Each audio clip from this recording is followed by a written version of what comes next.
Le roi Nabuchodonosor a fait un autre rêve et Daniel a également pu l'interpréter. Alors, le roi a reconnu que Daniel avait en lui l'esprit de Dieu, du Dieu saint. Daniel 4:9. Son interprétation du rêve s'est avérée juste.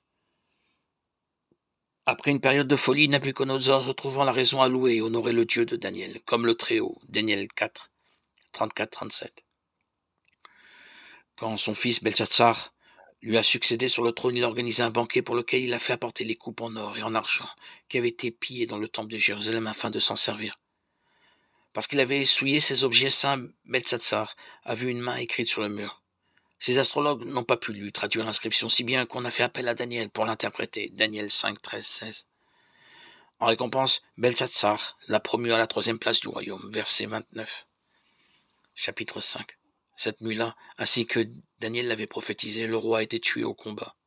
Cyrus le Grand a pris le contrôle de son royaume et a nommé roi Darius le Mède.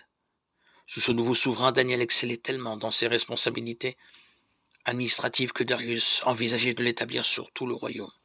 Daniel 6, 1, 3.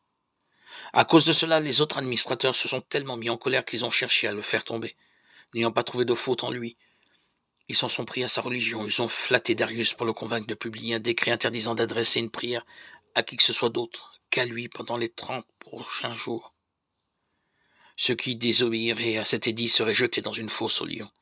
Daniel a évidemment désobéi, ne cessant point de prier le seul vrai Dieu ouvertement, sans chercher à s'en cacher. Si bien que, pris en flagrant délit, il a été arrêté. À grand regret, le roi a ordonné qu'il soit jeté dans la fosse au lion, non sans exprimer son espoir que le Dieu de Daniel puisse le sauver. Daniel chapitre 6, verset 16. Le lendemain, Daniel a été retrouvé vivant et en bonne forme. Il a expliqué au roi que Dieu avait envoyé un ange fermer la gueule des lions pour qu'il ne lui fasse aucun mal.